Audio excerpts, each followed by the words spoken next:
Chingnaningai oiba maong da Mangkhiba Laishram Kamalbabu rescue Touduna Tekta Kaidana Imung Manung Sinnabiyu haina mari leinaba singda Manipur Youth Front of Assam na appeal tourakli. Manipur Youth Front of Assam officer pangtokpa paugi mifam amada maifagi president Thangjam Brosena hai thiba khangdana leiba Laishram Kamalbabu Assam gi Kasa district ke Manung chana leiba Gosaipur dagi haukhibani aduga haujina loitang khunong leibani. Mahak MES ke contractor oina thabak tawbani center amasung state legakna mahak ko tekta kaidan rescue tawduna imung manunggi miyoi singda athuba matamda Sinnabiyu haina su mahakna makha chana appeal charokle.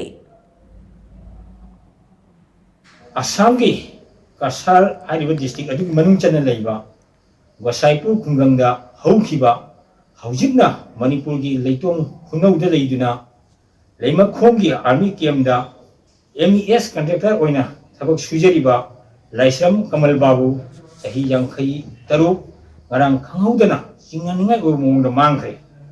A single lava Chingnaningai Imung the Mangkhiba, Laishram Kamalbabu gi, Punsibu, Tekta Kaidana, Utopina with the Manpulinga Amadi, India Lingak Mafamda, Manipuri Youth Front of Assam Magitigi, a field Taujari.